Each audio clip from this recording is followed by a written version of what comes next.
I used to be absolutely terrified of the phones when it came to real estate. I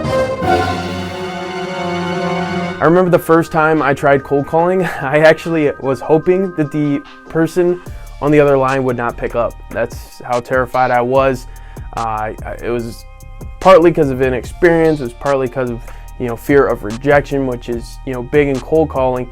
But I realized that the whole point of cold calling is to talk with sellers, and in any business, the whole point of cold calling is to talk to a person on the other line, and I was not reaching that goal. So if I saw this video 2 years ago saying that I've made cold calling fun and actually enjoy cold calling, I wouldn't believe myself. I'd be like, all right, psych!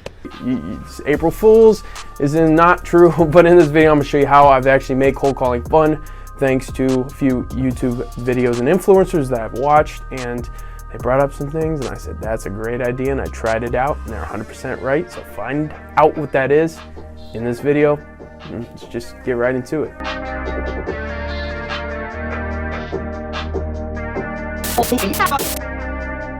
So how to make cold calling fun? Well, I actually was watching a YouTube video, and the guy, I think it was the Viking Boys or the Viking Brothers.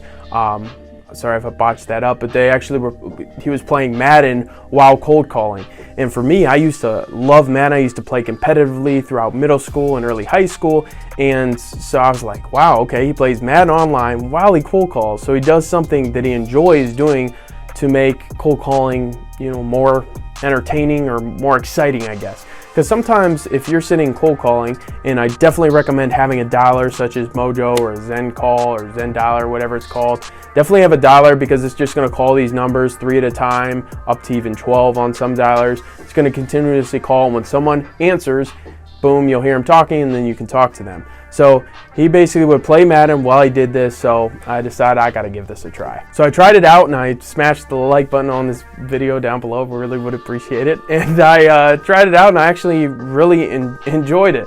I was just sitting, I've got a dual monitor setup right over here to my right, and on one screen I had my Madden online game. I was smashing some noobs online, and on the other screen I had my dialer up, and when anybody would pick up, I'd look over at the screen, I could see their name, their address, and I would just talk. Hello, Ms. Lady. And the more you cold call and the more you do this, actually, number one, when you're doing something else, it actually passes time quickly. Because when you're cold calling, not everybody's going to pick up. They're going to be sometimes, 5, 10, maybe even 15 minutes before you can actually even talk to someone. So a lot of it's just sitting there.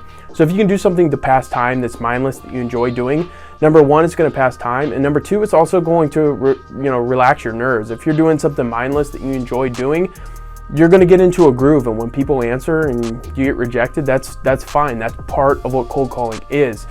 It's pretty cool, I guess. And of course, the whole point of cold calling is to eventually delegate. So master cold calling, and then you can delegate that task where you can actually train cold calling to other people to cold call for you. But I definitely would say it's definitely important to get behind the phones, although I did not want to do that at all. And actually, after I hated cold calling, the next step that I did is actually hire cold callers. But your cold callers are going to fail if you can't train them and don't have the experience of actually cold calling yourself. So I had to get the reps in. So that's what I started cold calling. And it does not have to be Madden. It can be any video game. Shoot, I was just thinking the other day, I mean, you can do like laundry. GTL, baby. Gym Tan Laundry. Stuff around the house while you do this. If you've got a laptop or an iPad, as long as it's portable, because when you have a dialer, you have to kind of click next every now and then, say if you contacted someone. So there is a little bit of, I guess, labor, or a little bit of management you have to do while you're cold calling, but you can really do anything around the house as long as you're not making a bunch of noise and something that's mindless. So I hope this video helped you out and gave you a new perspective. I thought that was a super cool idea, and I don't know how I had not thought of that before. That's a great idea. I'm with that. But after trying, I definitely recommend trying this out and find something that you enjoy doing that's mindless, or just find a game. Look around, find a game that you don't mind playing. Play Pac-Man, play Tetris, something while you cold call, and I think it definitely will change the way you cold call. And like I said, eventually you can hire this out. So just make sure you just master, or at least get comfortable cold calling. And then as soon as you get deals and have capital to work with, you can hire that out to virtual assistants or people in your area, friends, family, whoever you want to hire, and you can train them to cold call. And then you don't have to do it anymore. It's simply a task that is very scalable, and you can hire it out. You don't have to be in that part of your business. Your time is definitely spent best elsewhere, but starting off, you definitely have to put in that time and get the reps, get the experience. But until next time, hope you enjoyed the video. Make sure to smash that like button, smash that subscribe button. Until next time, Evan Dante signing out. Peace.